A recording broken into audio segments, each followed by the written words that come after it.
Hey folks, this is Mark and Bob and Graham Bates. Now Graham's a 3-gun shooter, and he's also a big aficionado of the 7.62x39 and the AK platform. So he has brought a whole bunch of his AKs and the variants up for us to take a look at. So we're gonna let him show you some cool firearms, and we're just gonna walk around the gun, learn about them, and then we're gonna go shoot some of them. All right.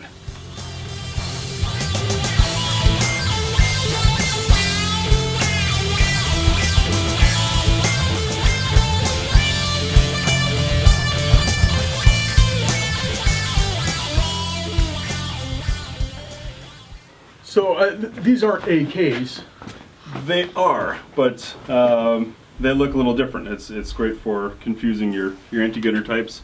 What I have here are a couple Veprs. The Veprs are made by Molot. They're a Russian-made rifle, which means they've been banned from import. However, there are still some out there, even new in box. What makes them different is, as you can see, the swell on the receiver here. Molot makes the Russian Army RPKs, and so their civilian model rifles are also on an RPK receiver. The swell is a reinforcement which keeps it steadier, and on a platform like this makes it a little more accurate. It's also a thicker receiver. You can also see the furniture is a bit different. Looks more like a hunting rifle, and that's how they're marketed. They can be converted though to look like your standard AK with folding stock, collapsible stock, however you want. One thing to pay attention to though is the early ones like this have a notched receiver, so you can't just slap in any aftermarket stock. You have to get an adapter for that. Same thing with the handguards themselves. This length down here is a wee bit longer. This is in 5.45x39. It's for being a bit more accurate, similar to a 223 if you're not familiar with the caliber. They have some nasty rounds out there. Unfortunately, the 7.6 was also recently banned from import. But it can be cheaper to shoot. Very soft, very little recoil. And a neat thing about these is they've been converted with the bullet guide for a double stack magazine, which means even though you have this nice, pretty sniper-esque looking rifle, you can put a 45 rounder in it just in case your shooting isn't sniper-esque. Right. Right. What other calibers do these come in? You've got 5.45x39, 7.62x39 standard AK, 7.62x54.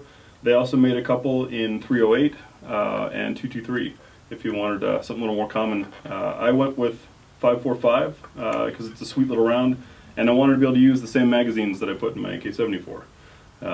The problem with the odd calibers or the unconventional calibers is finding magazines that fit at all. And then like the 7.62x54 comes with a 5-round magazine, authentic in Cyrillic Vepr mag, but if you want any more than 5 rounds, you've got to go aftermarket, like this 10-rounder from SGM Tactical. They now have a 20-rounder out there too. Right. Well, cool. These are some great weapons. What do you say we head down to the range and load up a few rounds and see how they hit? And we've got the Vepr 5.45x39 hunting rifle that we're going to be shooting out at 100 yards today. So any tips for me on trying out this Vepr today for the first time? Just that it's really gentle. You might, aside from the noise, you might not know it fired. We're looking at a heavy rifle, heavy receiver, heavy barrel, and a nice, gentle little 5.45x39 round. Perfect. Fantastic. All right, so we got the Vepr, and we're gonna rock in some rounds here. So we're going hot.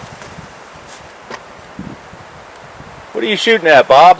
Shooting at I believe it's a 10-inch gong. We're out at 100 yards precisely from this area. So we're gonna drop the hammer and see how we do. And just like Graham said, I mean, this thing really surprised me. That is one light trigger, and there's hardly any recoil at all.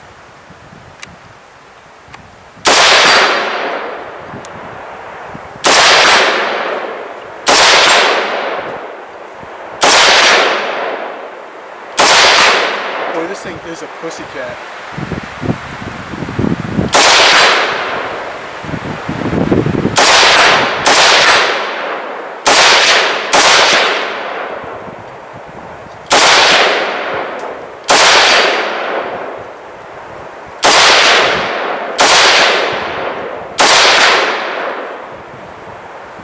Boy, that's just going to keep that thing swinging all day long. Mark, there might be 3 shots left if you want to get on this. Sure. Yeah, I've got plenty more mags too. You know, like a 22 that can reach.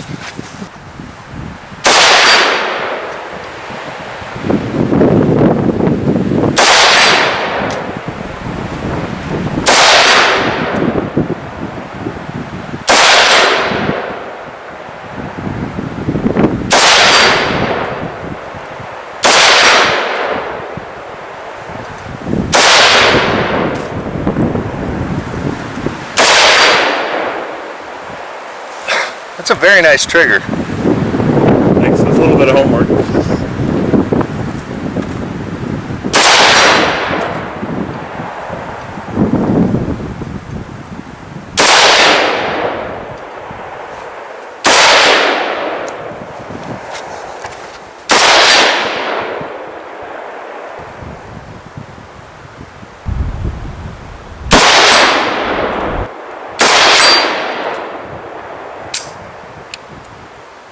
Very, very nice.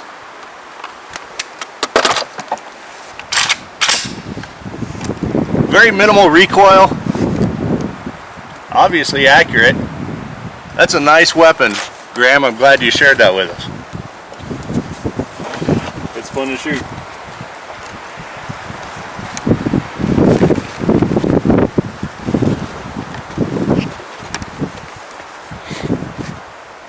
It's like a hot 22. Yeah. Yeah. Basically. Electronic hearing. What a cool little rifle that was. You know, I think that just demonstrates with an optic and a mount that a well-built AK is definitely accurate. I mean, we just ping, ping, ping that gong. Oh, yeah, and you could do that all day long. Graham, you say that's about a 3 MOA rifle at 100 yards. With this ammo, yeah. And I'm really curious to see what that footage is going to look like from the camera we've got up there on it, because it really looked like that, you know, that those groups were right there, right about 2 inches and 2.5, 3. I mean, they were tight. Right.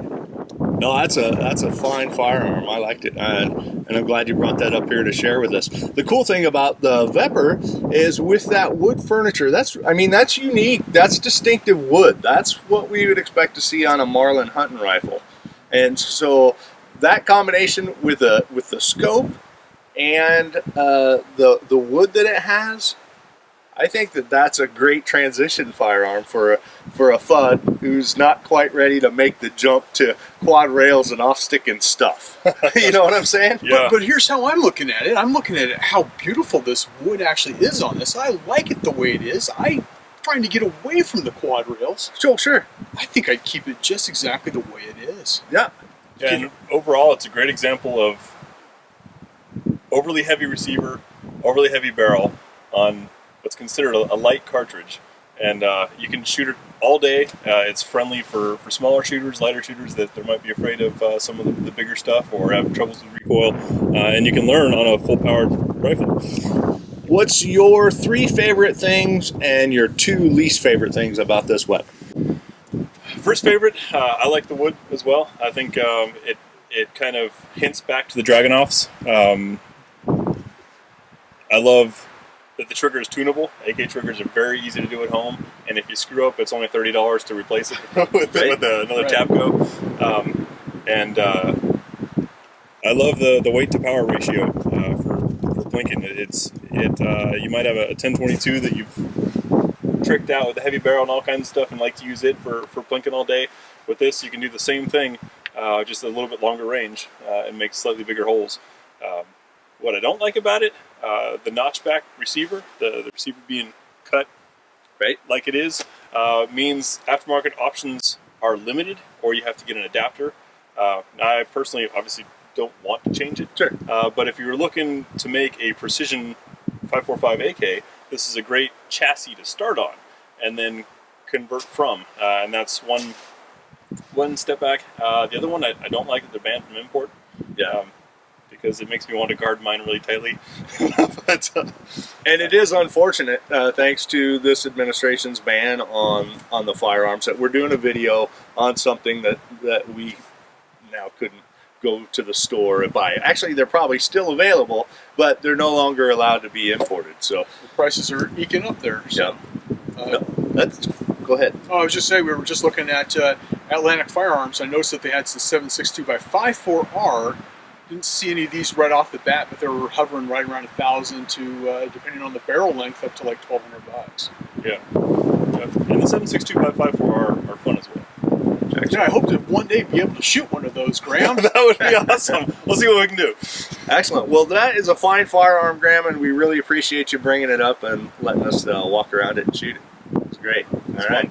Hey, as always, folks, you can't take back a bullet. You never want to wish that you could. So shoot safe, follow the 4 basic safety rules, and also like and subscribe. Go over to Graham's channel. That's in the description box. Make sure you like and subscribe over there. He's got a lot of good content, and a lot of good information. Thanks for watching.